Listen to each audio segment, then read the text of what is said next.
Good morning दोस्तों, कैसे हैं आप लोग। तो आज का टॉपिक हमने लिया है म्यूचुअल फंड। म्यूचुअल फंड क्या होता है, कैसे होता है, इसको मैं आपको आसान से एक देसी भाषा में समझाऊंगा। ऐसे समझाऊंगा कि जिसको स्टॉक मार्केट का नॉलेज नहीं है उसे भी समझ में आ जाएगा।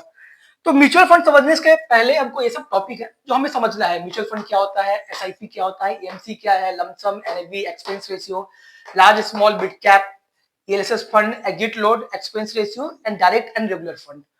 तो देखो, पहला सबसे पहले म्यूचुअल फंड और एसआईपी। बहुत सारे लोगों को जो बिगनर्स होते हैं उनको इन दोनों में अंतर ही पता नहीं चलता है कि भाई म्यूचुअल फंड क्या है, एसआईपी क्या है।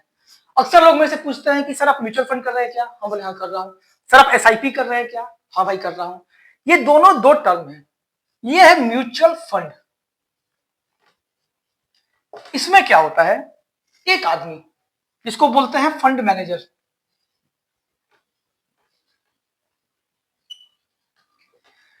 एक फंड मैनेजर होता है म्यूचुअल फंड में। ये काफी एक्सपीरियंस आदमी होता है।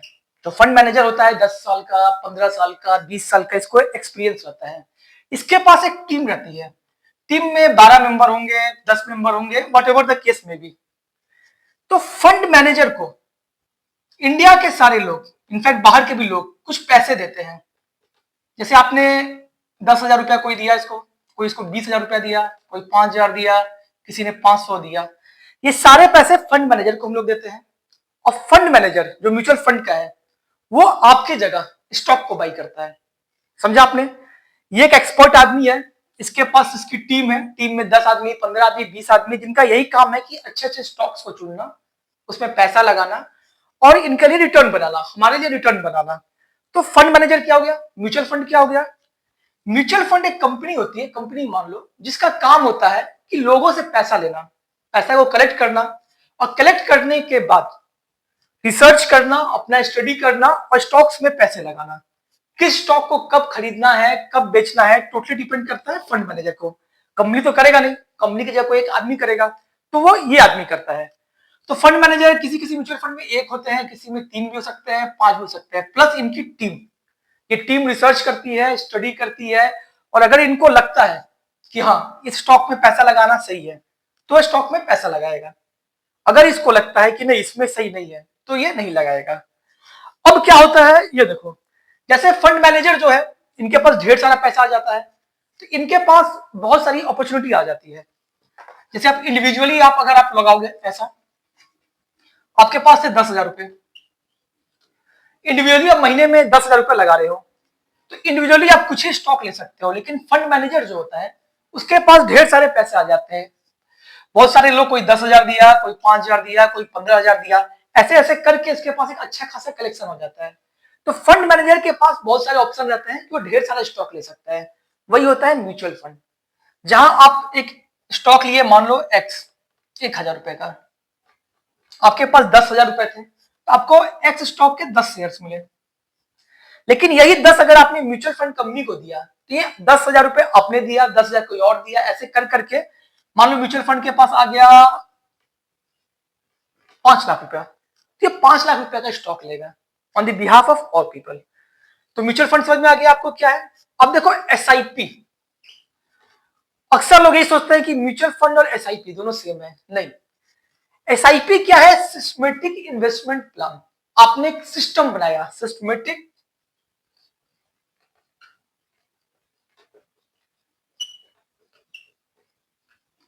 आपने एक सिस्टम बनाया कि मैं हर महीने 10,000 रुपया म्यूचुअल फंड में डालूंगा, तो ये एक एसआईपी है। आपने बोला नहीं, 10,000 को 2 भाग में करते हैं, 5,000 म्यूचुअल फंड में डालूंगा और 5,000 मैं स्टॉक लूंगा डायरेक्ट। ये भी एक एसआईपी है। क्यों? आपने एक सिस्टम बनाया कि 5-5 हजार रुपया मुझे इन्वेस्ट करना है, प्लान बनाया है। जैसे हमारे यहाँ धनतेरस पे लोग क्या गोल्ड खरीदते हैं। अगर आप हर धनतेरस पे सोच रहे हैं कि मैं 5 ग्राम गोल्ड खरीदूंगा, तो ये भी एक एसआईपी है। धनतेरस हर एक साल में एक बार आएगा, आप 5 ग्राम गोल्ड खरीदेंगे, चाहे रेट जो भी रहे। या फिर जैसे जिनके घर में बच्चे होते हैं, लड़कियां होती हैं, तो लोग क्या उसके बर्थडे पे 1 तोला 2 तोला गोल्ड खरीदते हैं, तो वो भी एक एसआईपी है।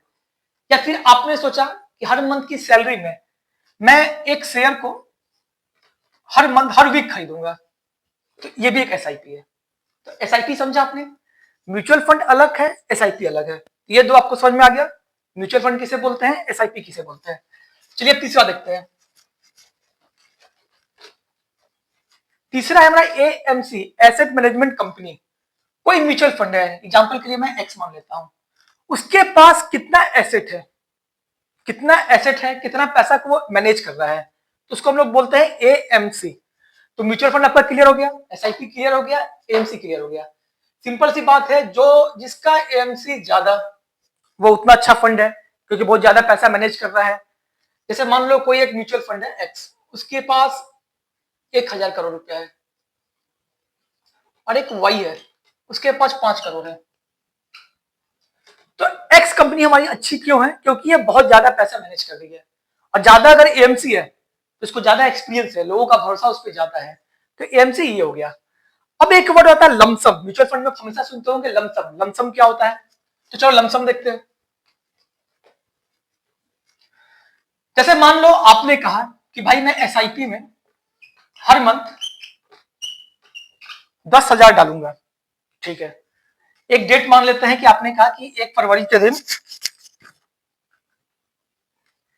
मंथ की 1 तारीख, 1 फरवरी, जैसे कोई भी मंथ की 3 तारीख मान लेते हैं, 3 तारीख को एसआईपी मैंने कर दिया, ऑटो ट्रेड कर दिया, 10,000 रुपए मैं डालूंगा।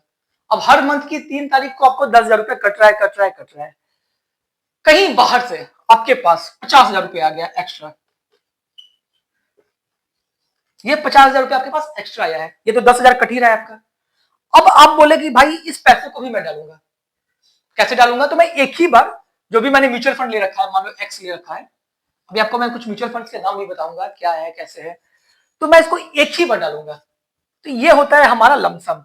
कहीं भी बाहर से कुछ पैसा आ जाए और उस पैसे को अपने को एक ही बार में डालना है, तो उसको हम लोग बोलते हैं लमसम। एसआईपी समझ गए, एसआईपी मैंने एक फिक्स कर दिया कि भाई 4,000, 5,000, 6,000, 10,000, 20,000, 50,000 हर मंथ में डालूंगा। लमसम वो एक मुक्त पैसा जो इकाई कहीं से मेरे पास आ गया और उसको मुझे डालना है, तो उसको हम लोग बोलते हैं लमसम। एनएवी, एनएवी क्या होता है, देखो जैसे म्यूचुअल फंड कंपनी है, वो एक बार में 100 स्टॉक खरीद रही है। जैसे एक्स कंपनी थी, उसने 100 स्टॉक खरीदा, 100 स्टॉक अलग अलग रेट में मिले, तो वो अपना एक फिक्स अमाउंट निकालेगा, उसको हम लोग बोलते हैं एनएवी। जैसे मान लो कि 50 रुपए एनएवी चल रही है अभी, नेट एसेट वैल्यू एनएवी, और आपने डाला 10,000 रुपए, तो ये आपको 50 रुपए के हिसाब से, जैसे स्टॉक में जो शेयर प्राइस होता है, म्यूचुअल फंड में उसको हम लोग एनएवी की तरह कंसीडर कर सकते हैं। 50 की एनएवी चल रही थी, आपने डाला 10,000 रुपए, तो आपको 50 से डिवाइड कर दो, आपको 200 एनएवी मिल गए। जैसे स्टॉक में शेयर प्राइस होता है, ऐसे म्यूचुअल फंड में एनएवी होता है। तो जितने कम में को एनएवी मिला उतना सही है, जितना एनएवी हाई जाएगा हमारा प्राइस बढ़ेगा। पांचवा क्लियर हो गया। 6 देखो एक्सपेंस रेशियो, ये सबसे इंपॉर्टेंट है।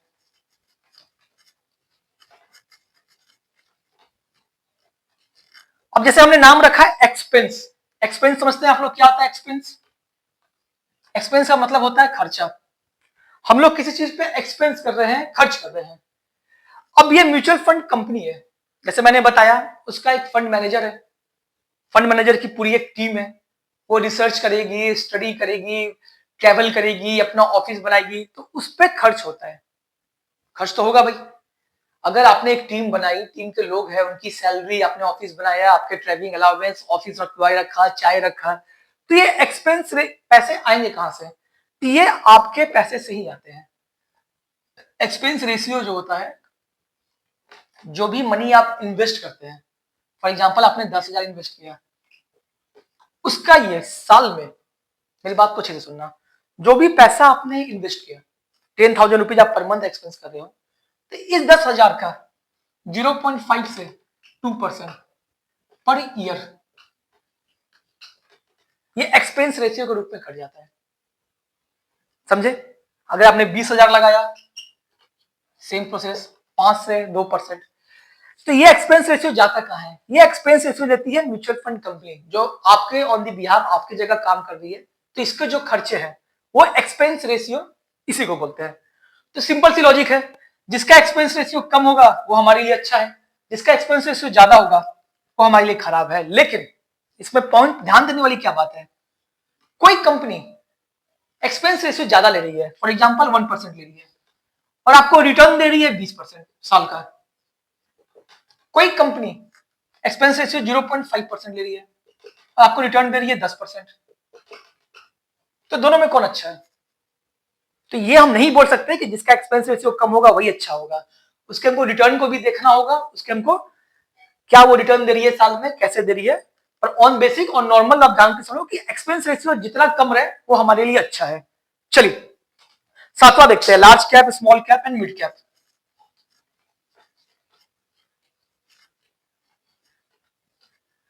म्यूचुअल फंड होती है ना, कई तरह की होती है, किसी को लार्ज कैप बोलते हैं, किसी को मिड कैप बोलते हैं, किसी को स्मॉल कैप बोलते हैं, हाइब्रिड फंड बोलते हैं, फ्लेक्सी कैप बोलते हैं। तो large cap, small cap, mid cap,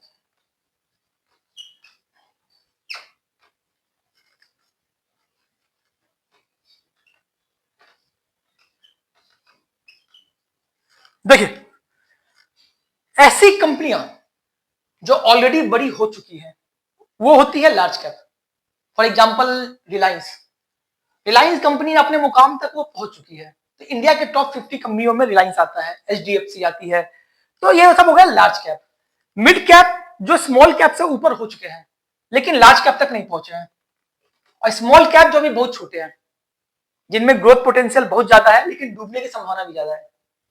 एक एग्जांपल देता हूं मैं आपको, मान लो एक कंपनी है एक्स, उसका टेन्योर है 1 लाख करोड़ रुपया,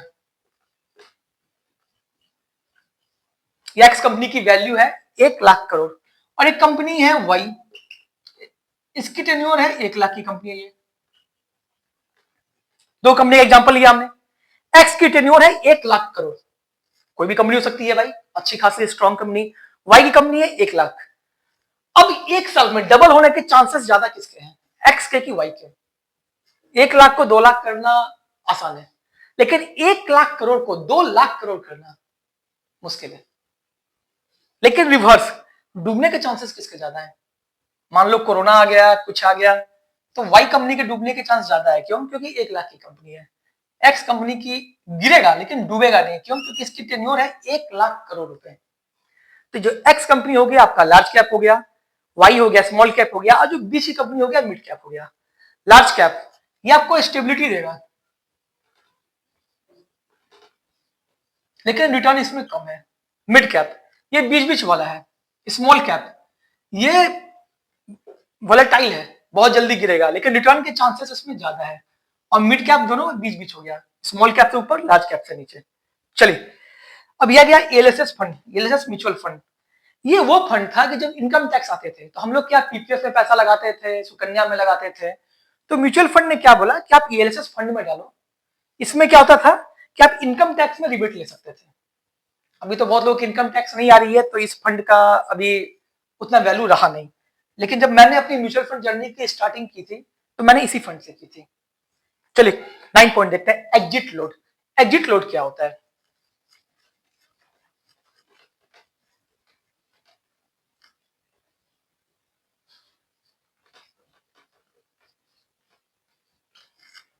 मान लीजिए आपने किसी म्यूचुअल फंड में एक ही बार 10 लाख रुपए लगा दिया, एक स्मॉल कैप में जिसका नाम एक्स है।